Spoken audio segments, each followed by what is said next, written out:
for tuning in for this.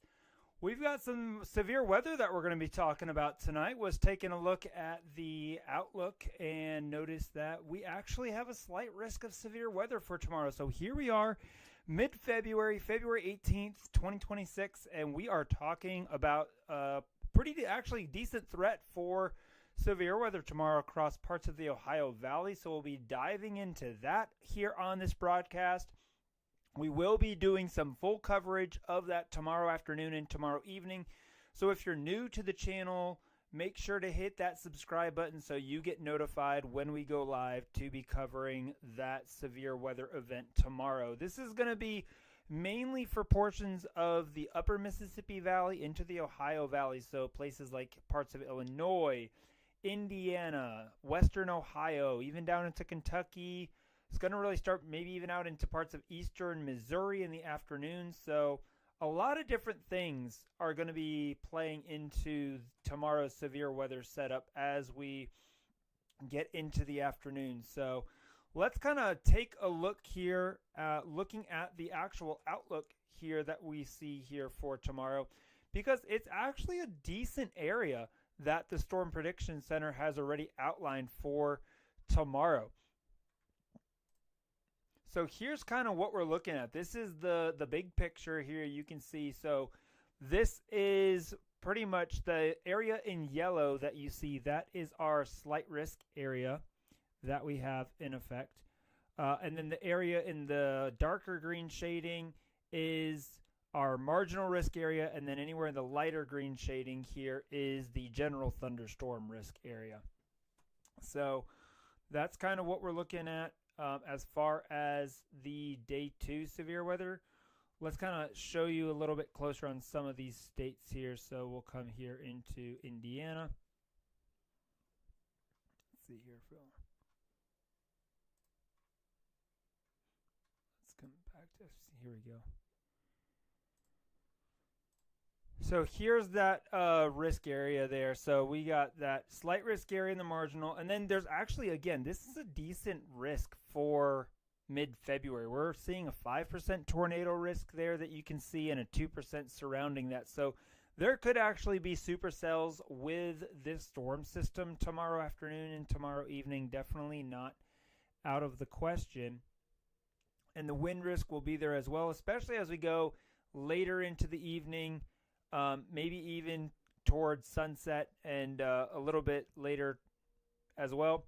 And there could even be a hail threat as well, which is really surprising for February that we're seeing a pretty decent hail threat with this. And that's really because we have quite a strong upper level jet streak that's going to be overhead.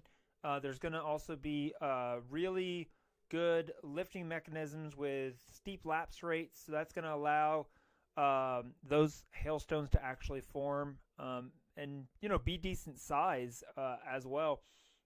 So a 15% wind risk, 15% hail risk. So you can really see most of central and southern Illinois, and then basically the lower 2/3, I would say, of Indiana is kind of the bullseye, into parts of southwestern Ohio. So I think there will be a couple storm chasers that'll be out during the afternoon and evening tomorrow. So we'll definitely be checking in with them throughout the afternoon and evening tomorrow as they track some of these storms. And so let's kind of dive into, now that we kind of have seen the outlook, let's kind of dive into what exactly is taking place here. So this is the 500 millibar heights here. So this is what I was talking about, that 100 plus knot jet streak. This is what we're looking at. So we can see here, this is basically tomorrow, late morning, early afternoon.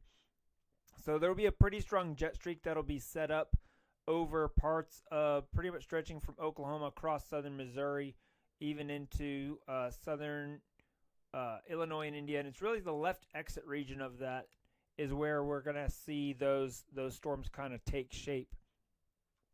So that is one thing that we're looking at. The other thing that we're looking at here is we're actually going to have decent dew points, believe it or not. we're going to have some 50-degree dew points. You can see it's been actually really warm these last couple days across much of the eastern, east central part of the country, Mississippi Valley, Ohio Valley, where we've had, these warm dew points. This is today where we had those dew points in the 50s for a lot of places and 60s down here toward the coast. And we'll continue to have it. You're going to see this surge of some of these 60 dew points as we go forward in time, continues surging north. So this is overnight tonight. And then there's that big push here tomorrow afternoon where we've got some of these dew points here getting up near 60 degrees as we go through tomorrow afternoon. So we're talking 61, 62, so a good amount of moisture going to be in place tomorrow as this thing begins. And this is going through about 22Z tomorrow. So that's through 5, that's about 6 o'clock. So again, around sunset, we'll see some of that activity taper off. But my point here making with this is we've got the wind shear in place. We've got moisture available. The instability will be a little bit lacking, but it's not nothing. It's about 500 to, maybe up to 1,000.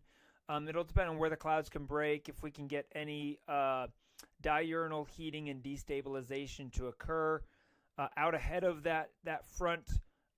We are expecting this to at least initially begin as a more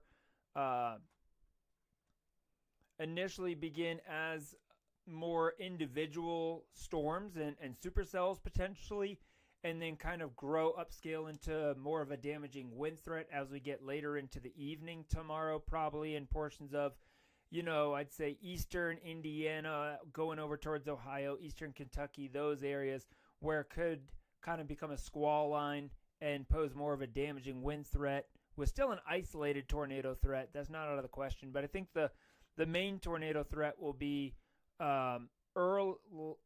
early afternoon to right before sunset. I think once we get beyond sunset, our tornado threat will go down a little bit. Still not be none, but once it gets kind of out of that 5% tornado risk area, I think we'll see it go down a good bit from that as well. So let's kind of come over here and let's take a look at some of our high resolution model data. And again, now once we're within, 24 hours of an event, we actually can start seeing some of this.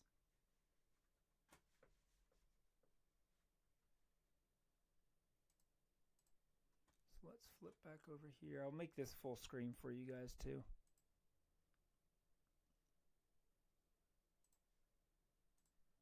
There we go. All right, so we are here on our high resolution model. Let's make sure we're on our latest run here. And let's come down, kind of take a look at some of our different parameters.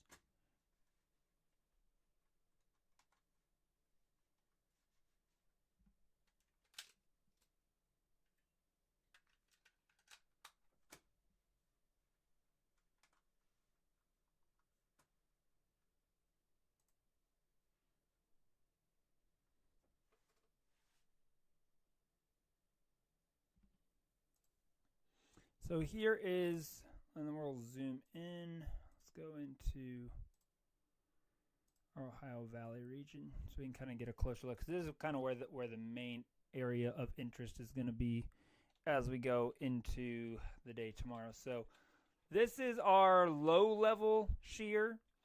This is really what's happening just above the surface. So you can see here, here's our center of low pressure that's going to be developing here over Missouri, and that'll spread east. The low-level shear isn't super strong. It's 25 to 30 knots. Some places might get closer to 35, which is a good threshold. When we're looking at our overall bulk shear, though, you'll see a much different story. This is kind of everything from low level all the way up through the troposphere. So we can see, I mean, again, plenty of shear, especially across the further south you go, but still very supportive for supercells and storms to form here, even with this amount that we're seeing across Illinois, Indiana, even into southwestern Ohio. As we go into the evening, could have a maxima there. And then our storm relative velocity, this shows us the rotation potential. So here we go. This is Thursday morning. And, so it's obviously better early on out there. But still, even once we get into the afternoon, we'll have a couple different areas where we could see a burst of energy kind of form wherever we get those storms to form. And this is kind of, let's take a look here at our actual base reflectivity. This is, again, just simulation, what the radar's thinking. So maybe have some around. There's our low pressure system right here coming on the scene tomorrow morning. And this is what we're talking about. We're going to start seeing some scattered convection develop throughout the day. And then this here will kind of be the main event.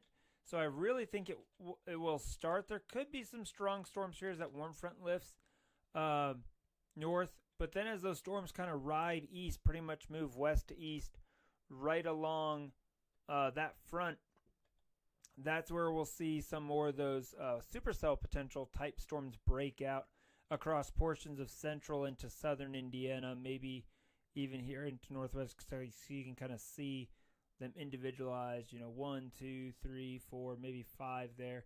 So again, it just, when we see this, I mean, you look at it, you're like, oh, that doesn't really look much. But when we look at this and we compare it with our different ingredients that we have in place, that lets us know that the reason that the high-resolution radar is picking up on these individual blobs because they're most likely going to be individual storms, whereas further to the north, once you get north of the warm front, that's where it'll be more of that, rain shield, and there's not really a severe weather threat way up here in northern Indiana.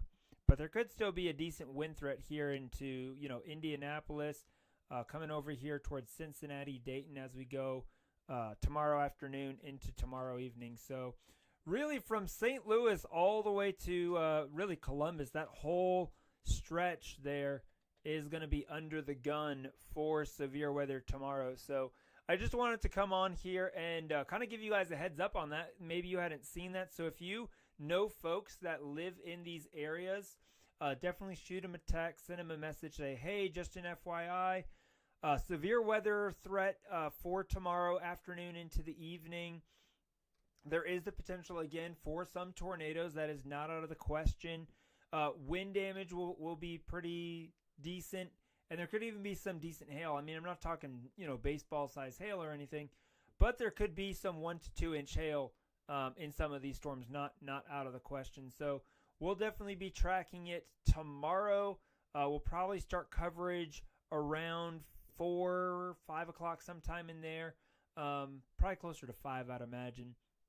So definitely make sure that you are tuned into that. We'll have our team hopefully on with us, kind of analyzing, breaking down what's going on there so we can keep you guys informed and keep you guys safe. But just want to do this quick live for you guys tonight to let you guys know of that. And we will be back on here tomorrow to catch you guys. So have a great evening. Stay safe out there and make sure that you've got a way to receive those warnings. So if you haven't pulled out that NOAA weather radio, now would be a great time to not only pull it out, but test it out. Make sure you've got the backup batteries for it. So if a warning goes off, you are notified and you have time to get to your safe place. So thanks for tuning in, everyone. We'll catch you guys tomorrow afternoon, probably around 5 o'clock Eastern. Thanks for watching.